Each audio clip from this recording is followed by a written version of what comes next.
que trae mucha cola. Bueno, cualquier pregunta que tengáis, podéis dejarla por el chat. Y bueno, ¿en qué consiste, no? Porque, como decía Edu, Trump ya hizo un ademán de esto el pasado mes de noviembre. ¿De noviembre o fue octubre ya? Es que ya los meses. Sí, en esa cumbre de paz, fue en octubre. Esa llamada cumbre de paz, ¿no? De Trump en Egipto, con bastantes líderes, y justo antes de esa cumbre fue la visita a Israel, ¿no? Como parte del acuerdo de alto al fuego. Y Trump pues, habló en la Knesset, ¿no? En el Parlamento israelí, y allí, pues, además de, bueno, quizá decir demasiado abiertamente ciertas cosas, como por ejemplo que buena parte de su política era porque, de cierto modo, el lobby israelí financia, ¿no? Una parte importante de la campaña y ha dado mucho a la campaña de Trump, al Partido Republicano, ¿no? Señala directamente a Adelson, que es una judía americana multimillonaria bastante famosa.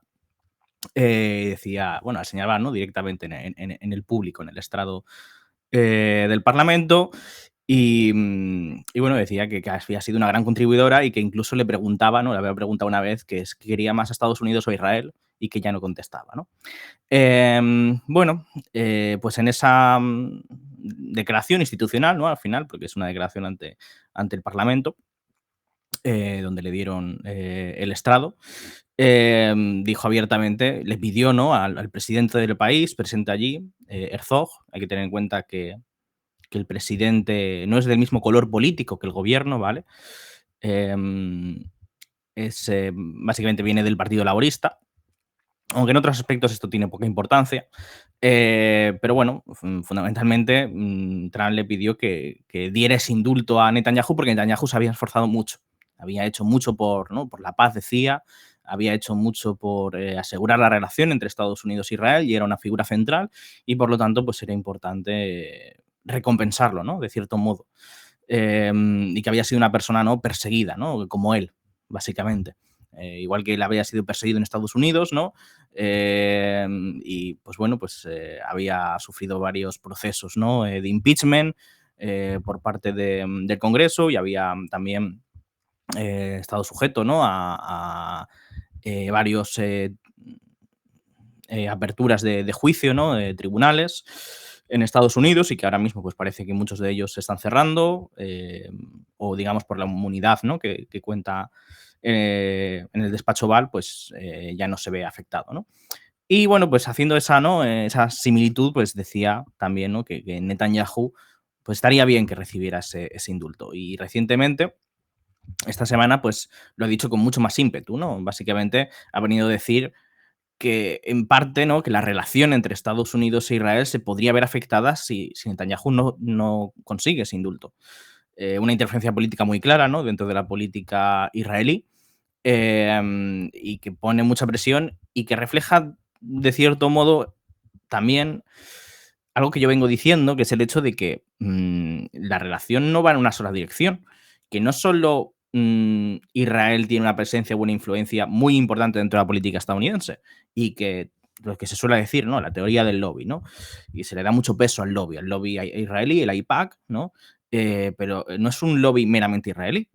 Y a mí me gusta, digamos, poner énfasis en esto porque, bueno, no sé si, por ejemplo, estáis atentos del debate que ha habido, ¿no? En torno a esta cuestión en Estados Unidos, ahora mismo dentro del Partido Republicano y las bases, ¿no? Hay gente, digamos, que del sector del America First, todo lo que tenemos con Tucker Carlson, ¿no? Los debates que ha habido en torno a la ayuda de Estados Unidos a Israel.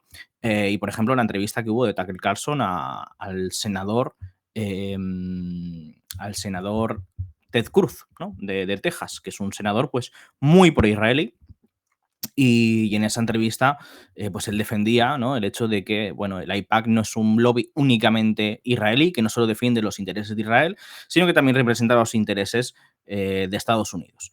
Y yo, bueno, en esa parte debo concederle, pues, que eso es cierto. Es decir, que hay una cierta exageración, ¿no? por parte de un sector de la derecha estadounidense, no del papel o de la importancia que tiene Israel dentro de la política exterior estadounidense y dentro especialmente de lo que es Oriente Medio, y cómo eso, bueno, se puede hablar en parte de que ha sido un desastre, ¿no?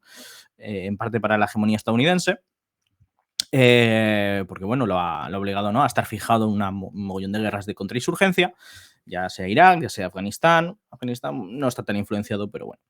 Em, la cuestión es que es cierto, es decir, el lobby, lo que se conoce como el lobby sionista, ¿no?, que a mí me parece más correcto que hablar que de lobby israelí, es un lobby que tiene una presencia muy importante de ciudadanos estadounidenses y especialmente, y es aquí lo más importante, ciudadanos judíos estadounidenses. Es decir, es esa comunidad judío estadounidense la que sirve, digamos, de mediación, de elemento, em, entre ambos polos, ¿no? Y que genera ese elemento de cohesión. Y entonces, toda esta cuestión, digamos, del indulto también es ese hilo que va de vuelta. También, digamos, esa influencia de Estados Unidos dentro de Israel. Y Estados Unidos tiene mucha presencia y ha cambiado la política y ha americanizado Israel en buena parte, ¿no? Esto, digamos, ya desde los años 70. Y Netanyahu es un producto de la política estadounidense, es de donde se desenvuelve, desde donde él ha labrado su carrera política en los medios de comunicación estadounidenses y en buena parte pues está cincelado, ¿no?, por ese estilo. Entonces, esta petición de Trump de un indulto, que sin duda es algo que no tiene precedentes, y bueno, ya está generando, digamos, todo un debate interno dentro de Israel, sobre todo, digamos, dentro de ese sector, digamos, más de centro o incluso, entre comillas, de izquierda, ¿no?, el sionismo de izquierda, o incluso, por ejemplo, el propio Partido Comunista, ¿no?, que al final pues está en el Parlamento y también tiene pues una representación.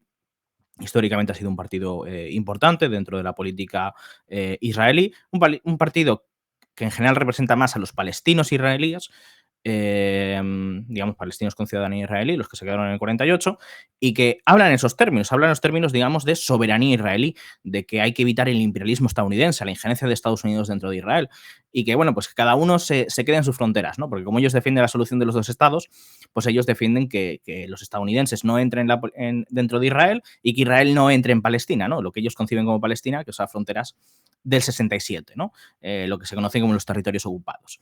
Entonces,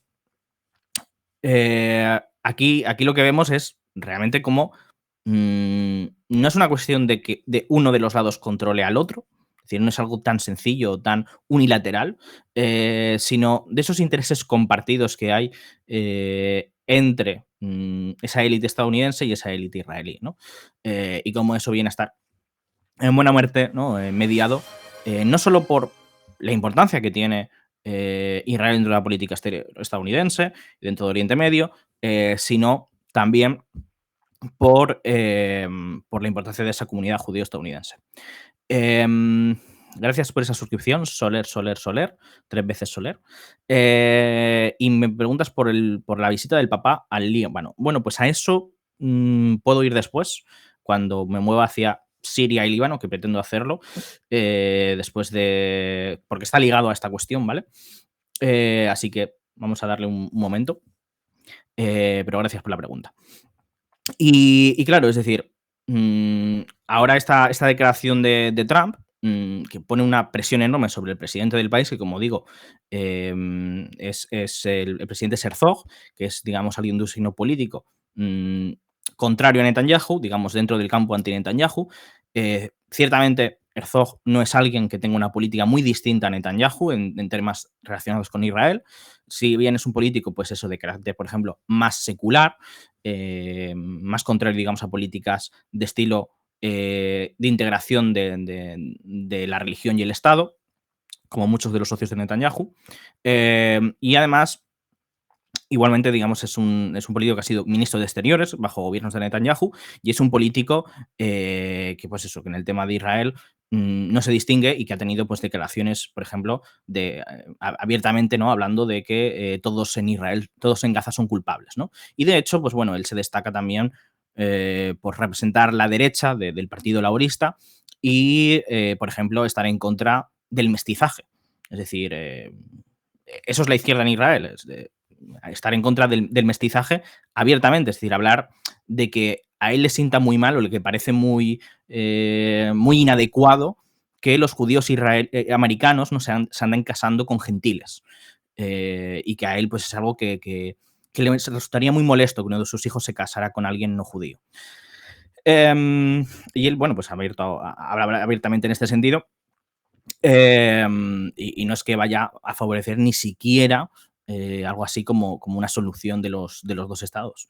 Pero hay una batalla interna muy fuerte dentro de la política israelí y una polarización en torno a la cuestión de Netanyahu, porque Netanyahu arrastra todos unos casos de corrupción enormes relacionados con favores. Favores que además están muy relacionados con la política estadounidense, porque muchos de estos favores, digamos que son por parte de grandes empresarios judíos estadounidenses como Adelson, ¿vale? Es decir, hay un documental que está bastante interesante por el tema, digamos, de lo que muestra de todos los casos de corrupción de Netanyahu, aunque es verdad que es un documental de bajo nivel en tanto que tiene una narrativa muy simple y muy, digamos, acorde a la del sionismo liberal de que todo es culpa de Netanyahu, todas las guerras, todo lo que ocurre en Gaza, toda la opresión de los palestinos, todo es Netanyahu, básicamente. Y el problema es su corrupción y el problema, digamos, es ese déficit democrático que ha generado él. No, la ocupación no es un problema, ni digamos la ideología sionista, como parte, digamos, no son elementos importantes para entender el conflicto. Entonces, lo que ocurre con estos casos de corrupción, como digo, es que Netanyahu fundamentalmente recibía favores. Es decir, él no recibía sobornos abiertamente en concepto de dinero, sino que siempre, él no iba con cartera, básicamente. Él decía que él no llevaba la cartera y entonces siempre otros pagaban las cenas por él o le traían regalos. Por ejemplo, puros, bebidas caras, regalos pues como relojes de todo tipo, pero digamos no estamos hablando de cualquier reloj, estamos hablando de relojes de alta gama y cosas de ese tipo.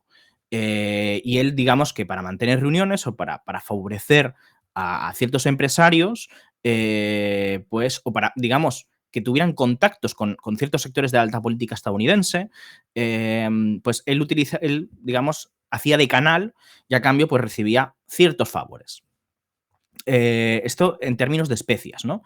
Y esto es algo que, bajo la ley, el primer ministro, cualquier regalo, tiene que informar de que lo recibe. Pero él decía que eran regalos personales y que no eran regalos de carácter de Estado. Ese es, digamos, uno de los aspectos de la corrupción de Netanyahu, que es uno de los más importantes y más grandes, pero después está el ámbito periodístico, ¿vale? Básicamente Netanyahu llegó a acuerdos con una serie de estos empresarios que compraron periódicos muy importantes israelíes para recibir cobertura favorable durante las elecciones y en general de su gobierno. Y esa cobertura favorable, pues, era recompensada también con ciertos favores políticos a estos empresarios. Entonces, son principalmente tres casos de corrupción, bueno, de abuso de poder y de favores, ¿no?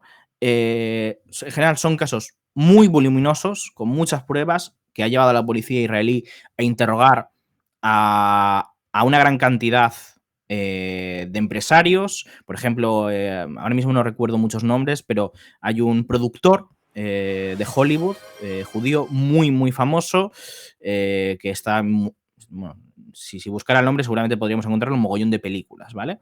Y es un productor, pues, que también, pues, servía de conducto para Netanyahu, para tener contactos con cierta gente y que recibió muchos favores de él. Y pues él, por ejemplo, como Adelson, que ni siquiera son ciudadanos israelíes, pero fueron interrogados por la policía, fueron llamados a declarar ante la policía israelí y hay toda una serie de grabaciones que se filtraron, ¿vale? Donde se puede ver, pues, la incomodidad, ¿no? Y el tema, ¿no? De la policía interrogándote, interrogando a estas personalidades tan importantes y de tanto peso y viéndose obligados, digamos, a someterse a eso. Y por lo tanto, y bueno, diciendo abiertamente de que ellos se sentían intimidados o avasallados, digamos, por la influencia de Netanyahu y que Netanyahu era, pues, siempre muy persuasivo, ¿no? Bueno, gracias a Rodeador de Cloaca por esa suscripción. Y bueno, y sin embargo, hoy en día podemos ver que esos grandes empresarios siguen jugando un papel más o menos muy parecido, siguen donando una gran cantidad de dinero al Partido Republicano y, digamos, siguen siendo aliados, a pesar de todo, de Israel, porque en cierto modo están en el mismo barco. ¿Y qué hay de fondo, no? Es decir, está todo este entramado que explica en parte la razón, ¿no? De que estos no quieran que este tipo de información salga adelante, se conozca. Evidentemente les viene bien un indulto a Netanyahu y cerrar el asunto, ¿vale? Yo creo que eso tiene un papel importante, pero yo diría que no es exclusivamente el único elemento explicativo. Y de hecho creo que hay una estrategia más a largo plazo dentro de la razón de que Trump esté pidiendo ese indulto para Netanyahu. Y tiene que ver con la situación geopolítica actual y el intento de cerrar la situación en Oriente Medio por parte de la administración Trump de un modo favorable. ¿Qué es lo que quiere la administración Trump? No quiere la paz en abstracto, ¿vale? Quiere una cierta paz, quiere un equilibrio, quiere establecer un nuevo equilibrio de poder, ¿vale? Quiere generar un nuevo orden en Oriente Medio dominado por Israel, que es el principal aliado de Estados Unidos, pero para ello necesita, digamos, tejer una serie de alianzas y completar principalmente lo que son los acuerdos de Abraham. Eso requiere un acuerdo entre Israel y Arabia Saudí, también entre Israel y Siria, con el nuevo hombre fuerte, ¿no? Al-Sara, de Estados Unidos en el país, y requiere, digamos, algún tipo de solución a la cuestión palestina, ¿vale? ¿Cómo puede conseguir esto? Porque el tema es que todos estos elementos, todos estos frentes, ¿no? Se mueven alrededor de la cuestión palestina fundamentalmente. Es decir, para que pueda haber un acuerdo con Arabia Saudí, tiene que haber algún tipo de solución respecto a Palestina. Para que la cuestión palestina tenga que moverse en algún sentido, tiene que haber alguna idea de solución de los dos estados o tiene que haber alguna manera, digamos, de normalizar o asentar la posición de fuerza que ha conquistado Israel sin generar otra explosión como la del 7 de octubre. Y tiene, digamos, que generar una situación en la cual, pues, se aísle a Hezbollah para conseguir su desarme, que es otro de los objetivos importantes de Estados Unidos y de Israel, y también las condiciones para que Irán bien capitule o preparar una nueva guerra contra Irán. Y claro, para conseguir ese rodear a Irán y para conseguir desarmar a Hezbollah, es importante tener a Arabia Saudí en el barco.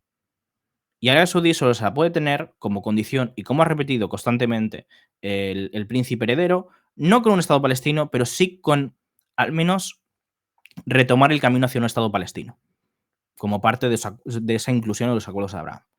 Entonces, Trump aquí quiere conseguir lo que no consiguió Biden, ¿vale? Que era el mismo objetivo que tenía Biden antes del 7 de octubre y que evidentemente hizo volar por los aires toda la arquitectura que se planteaba en los acuerdos de Abraham, de que se podía, digamos, realizar la paz con Israel sin contar con los palestinos. El 7 de octubre terminó con esa idea y ahora, por lo tanto, tienen que dar algún tipo de solución, aunque sea de cara a público, de cara a, digamos, un nuevo Oslo. Un nuevo Oslo es seguramente lo que se busca, ¿vale? Porque no se busca un Estado palestino. O si se busca un Estado palestino, será un Estado palestino, evidentemente, subyugado, ¿no?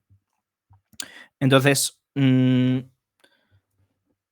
¿cómo puede conseguir eso? Además, cuando, primero, la idea de volver al camino de un Estado palestino es algo de lo que se oponen abiertamente la actual coalición, ¿no? Se oponen Ben-Gvir y se opone Smotrich. Es decir, ciertos sectores que hay en el gobierno y que son clave para sostener la mayoría de Netanyahu y que, digamos, no están dispuestos a negociar cualquier tipo de concesión a la autoridad palestina. Entonces, para eso hay que romper con esa coalición. Pero claro, ¿cómo se puede romper con esa coalición si Netanyahu depende de estos sectores para evitar el juicio? Es decir, Netanyahu se embarcó en 2022 en esta alianza, 2022 o 2023, porque no porque él tuviera un interés especial en, pues, en completar la anexión de Cisjordania. Es decir, Netanyahu es un político bastante oportunista. Y si bien la anexión de Cisjordania es un objetivo a largo plazo del sionismo, ¿vale? Es un objetivo que se puede conseguir mediante la colonización, con el tiempo, poco a poco y simplemente ganando tiempo. Mientras que esta gente, los sionistas mesiánicos que han entrado en el gobierno con Netanyahu y en esta nueva alianza, quieren un movimiento más rápido. Quieren, digamos, una anexión y una política de Estado más decisiva para llevar a cabo esa limpieza étnica de los palestinos y terminar el trabajo, por así decirlo, del 48. ¿Qué es lo que ofrece Trump con esto? Básicamente, si yo te consigo un perdón presidencial, tú ya no necesitas el apoyo de esta gente, ni necesitas hacer una reforma judicial. Y si tú quitas de la mesa la reforma judicial y te quitas de en medio a estos socios de gobierno, de repente Netanyahu puede pactar con otra gente. ¿Con quién? Con Bennett, por ejemplo. Bennett es alguien con ideas muy parecidas a Netanyahu, pero que, digamos, puede estar más dispuesto a seguir la línea que diga Estados Unidos, frente a, por ejemplo, Ben Gvir o Smotrich, que están dispuestos a prescindir más de Estados Unidos. Entonces, la fórmula, de cierto modo, que está ofreciendo Estados Unidos es: le dais un perdón a Netanyahu, quitáis de ese modo esa cuestión de la mesa y por lo tanto ahora Netanyahu es libre de romper la coalición y buscar otras alianzas. Bajo esas alianzas, ¿qué aseguramos? Básicamente, una nueva hoja de ruta para Palestina, una nueva farsa de Oslo y a cambio así se puede conseguir un acuerdo con Arabia Saudí. Ese acuerdo con Arabia Saudí permitiría, básicamente, cerrar de ese modo el círculo, dejar aislar aún más a los palestinos y a los iraníes, y a su vez poner presión definitiva sobre Hezbollah para hacer que se desarmen o lanzar una operación militar, que es con probabilidad de lo que realmente se está hablando dentro de las negociaciones entre Netanyahu y Trump. Porque Netanyahu ha sido invitado de nuevo a la Casa Blanca y digamos que en medios de comunicación, y ahora voy a Siria y a Líbano, ¿no? Lo que estamos viendo es nuevamente un nuevo, digamos, espectáculo a nivel de los grandes medios de comunicación, ¿no? De que Netanyahu y Trump están disputados, que tienen una discusión entre ellos, que están, digamos, enfrentados por el tema de Siria y no se llevan bien. A mí eso me parece teatro. Todos los grandes medios de comunicación siempre hablan de lo mismo, siempre hablan en los mismos términos y siempre es una mentira. Netanyahu y Trump están en la misma hoja del libro. No están enfrentados ni tienen ninguna disputa. Hay algunas diferencias menores, pero fundamentalmente todos, digamos, todos están interpretando su papel y fundamentalmente tienen el mismo plan. Sí, Trump quiere que haya una normalización entre Israel y Siria, ¿vale? Quiere que haya un acuerdo de seguridad entre ambos. Lo que pasa es que Israel está pidiendo mucho. Netanyahu le ha pedido a Al-Sharaa, básicamente, que acepte la independencia de facto de los drusos en el sur y que le conceda todo un área de seguridad a Israel, ¿no? Área de seguridad o área de amortiguación, ¿no? Zona desmilitarizada, que controlen ellos y que ellos puedan hacer lo que quieran en ese territorio, todo el territorio del sur de Damasco.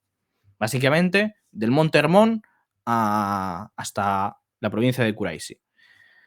Eso, ¿qué es lo que busca Israel con esa posición? Es una posición estratégica muy importante porque Israel con eso quiere lanzar una operación, como vengo diciendo, en el Líbano, para cortar el sur del Líbano con el Valle del Beca. Y de esa manera dejar una posición debilitada a Hezbollah. Y eso es realmente lo que yo creo que se está hablando entre Trump y Netanyahu y lo que se está discutiendo y es lo que está encima de la mesa. Y Siria no se opone a eso. Puede ser que no haya acuerdo entre Siria e Israel por ahora. Pero a futuro lo más seguro es que Siria, cuando las condiciones sean más propicias, acabe aceptando los Altos de Golán anexionados por Israel, pero tiene que haber, digamos, condiciones políticas en las que haya mayor seguridad para el gobierno. Entonces, la situación esa va a quedar congelada. En los medios de comunicación se presenta que hay una supuesta disputa y que Trump está regañando a Netanyahu por las operaciones en el sur de Siria. Y es verdad que Estados Unidos no estará muy contento con el tema porque desestabiliza la posición de ese hombre fuerte en Siria. Pero no es el elemento principal. Eso a mí me parece una distracción y un teatro para realmente lo que es el elemento principal ahora mismo. Si se atacó al Líbano en 2024 fue, como se dijo abiertamente, con el objetivo de en el futuro decapitar lo que ellos llaman a la serpiente. Es decir, ir a por el premio gordo, Irán. Eso es lo que busca Israel y lo que busca Estados Unidos. Y Líbano era meramente un paso hacia esa dirección. No se consiguió en 2024 porque se tuvo que hacer un acuerdo de alto al fuego que fue favorable a Israel, obviamente, como hemos visto.